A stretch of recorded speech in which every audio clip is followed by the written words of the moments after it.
My sister sabotaged my wedding, and now with her struggles to conceive. Reddit stories. Not everyone is lucky to have unconditional love from their family. In this story, the sibling rivalry goes too far, destroying a wedding and leading to the most bizarre request of all, sharing an unborn child. Can family bonds heal such deep wounds, or are they the source of even more heartbreak? Before continuing the story, tell me which city you're watching from. I want to know how far this video has come. Don't forget to like and subscribe to the channel so I can send you exciting stories like this every day.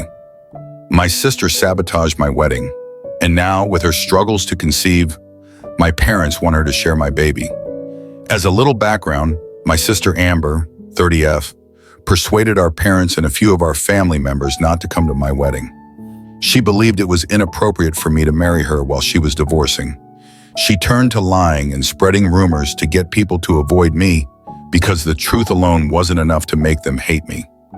My spouse and I recently shared on social media that I am currently in my second trimester of pregnancy. I am 27F. My parents and Amber learned about it in this way, and after we had not spoken for over 3 years, they tried to mend things with me. Why? Amber is sadly unable to conceive due to her infertility. Despite the fact that she has failed multiple IVF cycles, she is adamant about trying again. Amber does not believe that surrogacy or adoption are the best options for her at this time. Since I'm expecting a child, my parents thought it would be beneficial to make amends with Amber so she could spend time with a child who is not directly linked to her. They even proposed that the child have 2 mothers, saying that this would benefit me because I would receive more assistance. My parents really only want to pretend to be a happy family now that Amber is unable to have children of her own. During the call, I was able to see through their phony politeness. I informed them that I would not accept this idea and that it was completely irrational to expect me to comply. To be honest, it was ridiculous that they even believed I would think about letting Amber act as the mother of my future child. I clarified that they shouldn't have done it because I was expecting a baby and they wanted to give Amber a plaything, but rather because they truly loved me and were sorry for how they treated me. They took issue at what I said, claiming that Amber was prepared to volunteer for her future niece or nephew and that they were just providing assistance because they knew I would require assistance when the kid was born. They said I was being too harsh and that it was all perfectly innocent. I replied that my husband and in-laws were already providing me with all the assistance I required because I was the mother. They should keep avoiding me in the future if it was easy for them to do so in the past. Here's where I might have gone too far. I suggested that Amber might not be able to conceive because she was a horrible person and wouldn't be a good mother. My parents, a few family members, and of course Amber herself sent me a ton of texts after that call. They all demand that I should apologize to them, claiming that what I said was needless and unkind. I shouldn't kick people when they're already down, they say. The issue is that I can still clearly recall every event leading up to my wedding, and I harbor deep animosity toward Amber for her actions. I find it hard to feel bad about what I said. To put things in perspective, while I was organizing my wedding, Amber had already been married for 2 years. Prior to their marriage, she and her ex-husband had been dating for 3 years, and she had always understood his desire to live a childless life. When they began talking about their future after a year of dating, it was among the first things she brought up to our parents. Even though I was in the room at the time, they continued their chat as usual, acting as though I wasn't there. Another problem is that even as a child, Amber and I have never gotten along. She has always been the beloved daughter of our parents. When we were younger, we used to quarrel a lot, but eventually we just learned to ignore one another. She therefore knew for a fact that she wanted children in the future, even if she was telling our parents that her ex-boyfriend preferred a childless existence. In the end, they agreed to bring up the subject again when they were married, and she hoped that by then, he would have changed his mind. She tried to persuade him to have children, but he refused to change his views, and they started fighting a lot. She would frequently look very distraught at family gatherings and tell about how hard it was to stay with him all the time. Her decision to wed a man who had made it apparent that he didn't want children was, in my opinion, her fault. It was she who thought she could make him reconsider. However, she had no right to hold him responsible when she was unable to. Naturally, I kept all of this to myself since I knew it would just cause more problems. I tried to persuade him for a few months before my parents informed me that Amber had returned to live with them permanently following a heated argument with her husband. They told me there was no way out of it at this point. My spouse and I had just begun making deposits for our wedding at this point. After almost 4 years of dating, we had been engaged for a few months. We had waited until we were both comfortable in our employment, even though we had been prepared for marriage for a while. My parents therefore told me that they wanted me to put off my wedding forever when they told me that Amber and her husband were going to divorce. They didn't want me to marry Amber at the same time she was divorcing in order to offend her. They said that Amber already had it difficult because she had to postpone her intentions to have a baby. They said that I should not forward with my wedding in order to spare her feelings because she truly wanted to become a mother. It was likely the most ridiculous and inconsiderate thing they had ever tried to get me to do. I informed them, of course, that I would not delay my wedding for Amber. Whether she liked it or not, I was going to marry. Since we were never close, I didn't care what she thought about my wedding. But my choice did not sit well with my parents. They were upset because I wasn't prepared to put their beloved daughter's sentiments ahead of my own wedding arrangements. They warned me that they wouldn't go if I didn't postpone the wedding. I knew my parents had a soft place for Amber, but I never imagined they would go to such lengths for her, so that was incredibly upsetting and devastating to me. Nevertheless, I accepted it and informed them that they may do as they pleased.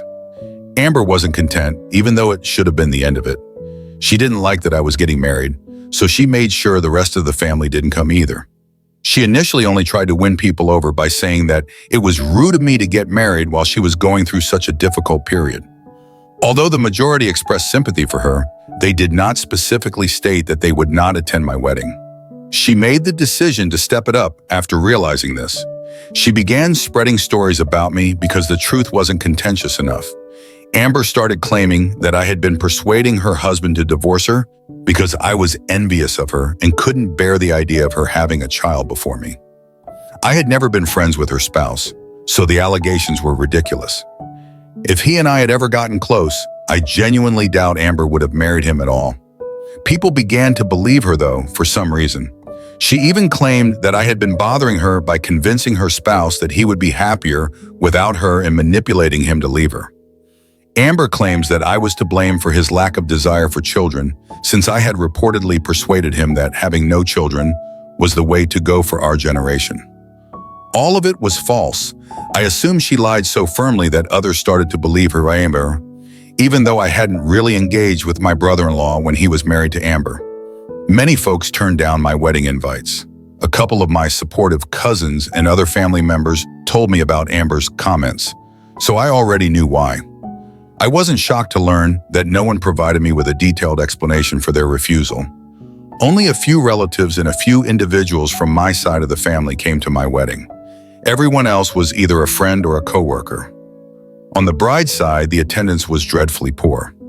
In the weeks before the wedding, I recall being really furious about all of this. Many individuals had already made up their minds, and some had even blocked me, but I knew I could try talking to them and being honest. I didn't bother because it would have been my word against hers. Fortunately, my spouse, friends, and in-laws were there to support me on the wedding day. I barely noticed that so many of my family members weren't present because they made sure I had so much fun. I haven't forgiven Amber for what she did, though, simply because I had a good time on my wedding day. She was vengeful and vicious in what she did. She made sure I wasn't happy just because she didn't get her way, which was quite typical of her. She had been like way since she was a child, but most people get over those habits, especially by the time they are in their late 20s. Regretfully, I'm unable to say the same for her. I cut her and my parents off entirely after that incident, and my animosity toward them only deepened. I saw Amber's ex-husband for the first time since their divorce around a year later. One day while my husband and I were out to lunch, we noticed him eating with some of his coworkers. We weren't expecting him to greet us, so it was a little awkward, but he approached our table, congratulated us on our wedding, and expressed regret for not being there. He clarified that it was because of my sister's predicament. We were also courteous because he was chit-chatting, and my husband even made a joke about how he might as well have come because Amber didn't show up. Amber's ex-husband then appeared truly perplexed. At that point, we began discussing the events leading up to the wedding. He revealed how Amber had repeatedly postponed the mediation sessions and postponed the divorce by claiming she was too preoccupied with getting ready for my wedding. When her ex-husband learned she hadn't even gone, he became perplexed. Her sudden interest in my wedding had surprised him, but he had refrained from confronting her because he didn't want to accuse her of postponing the divorce out of fear. He just dealt with everything as calmly as he could.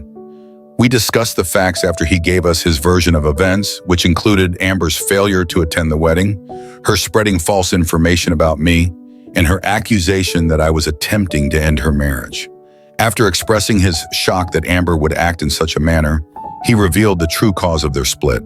It was a far deeper issue than a dispute over having kids. After months of arguments about whether or not to have children, her ex-husband finally began to take her point of view into consideration and was on the verge of changing his mind. She told him something that made all the difference the day he made the decision to talk to her about it. She appeared ecstatic when he informed her that he was at last prepared to think about being a parent. Then, in what she believed to be a jest, she said that he would have had to accept it sooner rather than later, even if he hadn't been prepared. She acknowledged that she had surreptitiously stopped taking her birth control pills without notifying him when he asked her to explain. She might have gotten pregnant if they had kept going that way, making plans for him to simply deal with what. He was unable to accept this perverse scheme. She had deceived us into believing that their disagreements were solely about having children. But in reality, their most recent dispute had been about her treachery. Amber made an effort to make it seem lighthearted, but it didn't make her actions any less serious. In essence, she was attempting to trick him into becoming pregnant so that he would be forced to accept the pregnancy at any time. My husband and I were more clearer on why she had behaved so erratically around the time of our wedding after that talk with her ex-husband. She was aware that she was to blame for her divorce. She could have kept it to herself and none of this would have occurred, even if she had taken the risky decision to stop taking her birth control. She may have even given birth to a child with her spouse, but she ruined everything for herself before venting her frustration on me. I became much more resentful of her after discovering all of this. I had the option of telling my parents and other family members the truth, but I decided against it. I had already severed my connections with people who hadn't been at my wedding by that point, and to be honest, I just wanted to get on with my life. I made the decision to remain silent and continue. But to be honest, I don't feel bad about what I said because I hate her so much. I genuinely think it's fortunate that she hasn't been able to have children because I don't think someone with her personality could be a decent mother. The fact that she and my parents only contacted me because I am pregnant and they wish to play happy family with my unborn child further bothers me. That simply will not occur. Regarding the notion of my child having two mothers, I concur with my in-laws and my spouse that it is not essential.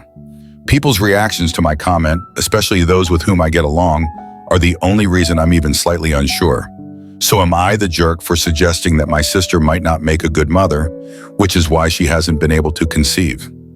In response to inquiries, Amber has not remarried and, to the best of my knowledge, is not currently seeing anyone.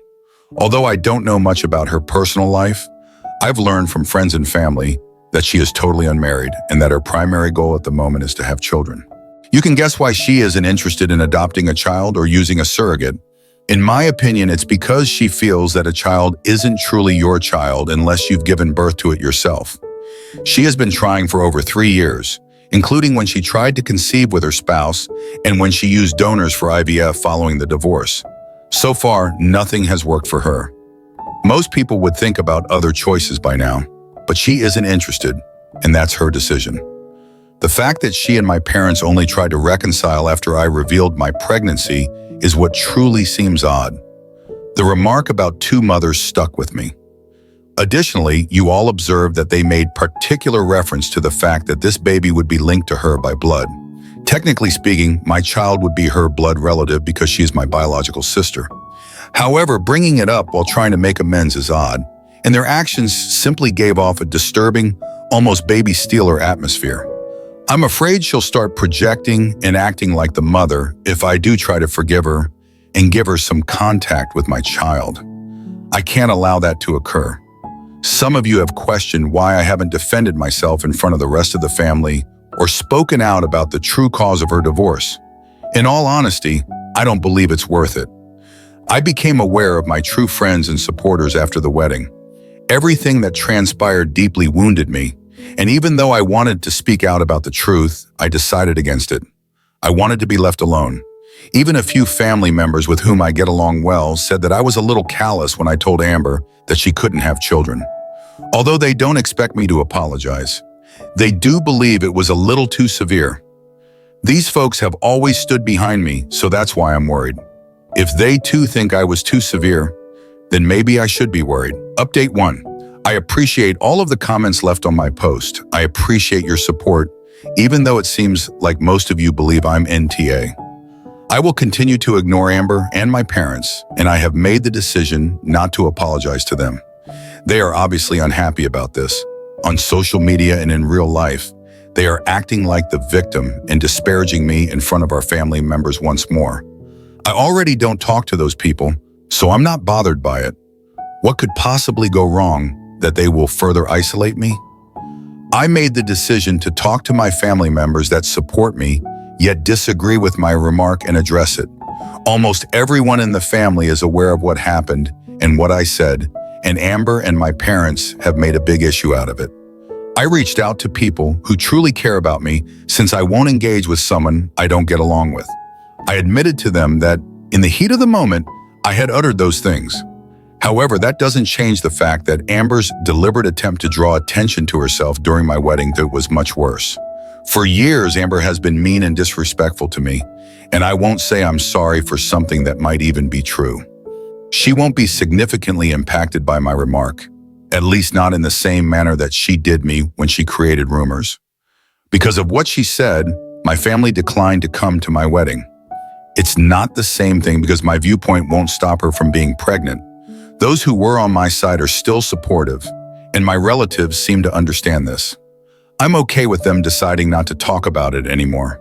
All I want is for my pregnancy to be a joyful and healthy one. I hope this tension between Amber and my parents ends quickly. I don't want them to stretch this out because I might have to tell them some things they won't like. This is something I really don't want to deal with, especially now that I'm expecting. Update 2. My parents have been playing the victim and informing everyone in the family about what I said for the past 2 weeks since I last spoke to them on the phone. They have been pleading with others to avoid me, to never communicate with me again, and even to cut me off from family members that get along well with me. They basically want me shunned by the entire family. My parents haven't been successful in their strategy though, because as I indicated, I was able to work things out with the people I care about. They obviously didn't like it, so they posted disparaging remarks about me on social media. I am aware that the posts are about me even if they haven't specifically mentioned me. They have been discussing a particular relative who has always tried to ruin lives and always been jealous of Amber. That's why I allegedly made fun of her infertility, they say. I knew it was all lies, so at first I didn't care. But it really got to me when they recently posted that I was the one who destroyed Amber's marriage.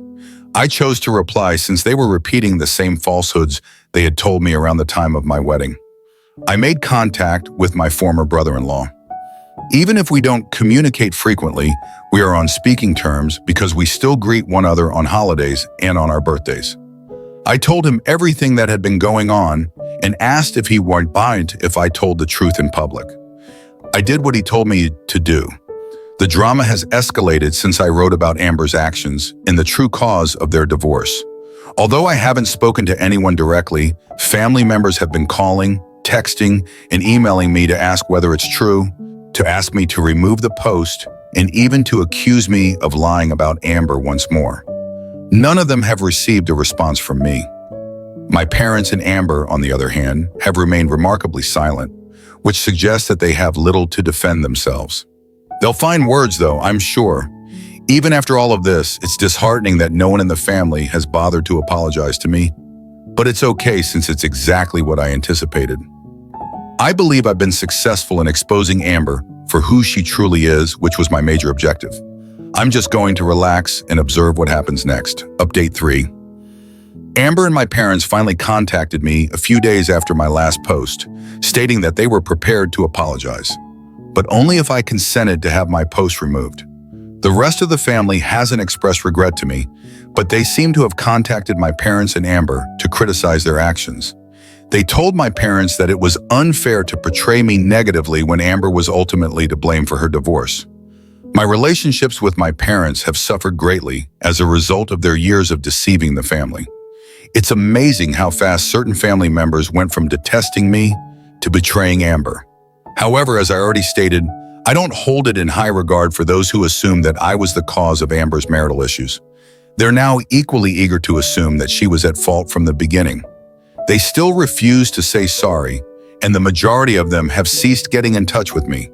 No one is requesting me to remove the post, and no one is interested in knowing if I was speaking the truth. I replied to Amber and my parents that I would wait to remove the post until I felt like it. I don't care about their apologies anymore. I responded to their email correspondence and subsequently blocked them. They haven't made an attempt to get in touch with me since, but this morning I made the decision to remove the post. Not for them, but rather because I don't want my social media accounts to be overflowing with posts about unimportant people. Retaliation isn't beneficial, and as I mentioned, I want a pleasant and healthy pregnancy journey. Furthermore, I believe that's sufficient punishment for Amber and my parents because they are who they are. I have family and friends who truly care about me, and my spouse and I are content. I really only need that. It doesn't really matter what my sister and parents are doing these days. I hope they understand, after everything that has transpired, that I don't want to interact with them ever again and avoid me. That's all I have to say, and considering everything that has happened, I doubt they will get in touch anytime soon. Life often forces us to face challenges we think are insurmountable, but it's in those moments that the deepest lessons are learned. For me, going through the pain and disappointment caused by my family taught me one essential truth. Not all relationships are worth holding on to. Family isn't defined by blood alone. It's about those who truly love and respect you. Choosing to prioritize my happiness wasn't selfish. It was a brave act to live in alignment with my values. Looking back, I have no regrets about standing up for myself and protecting the small family I am now building. I've come to understand that sometimes we need to let go of what no longer serves us to make room for better things to come. I feel a sense of relief and newfound hope blossoming from loss. Just as a tree must shed its dry branches to grow stronger, I've chosen to rise from the pain and find true happiness. But have you ever wondered, if you were in my shoes, what would you do? Would you hold on to toxic relationships, or would you dare to let go and seek peace? I believe each of us has the power to make choices that transform our lives. It only takes the courage to begin. Share your thoughts in the comments below, and don't forget to subscribe to the channel to continue exploring heartfelt stories and valuable life lessons.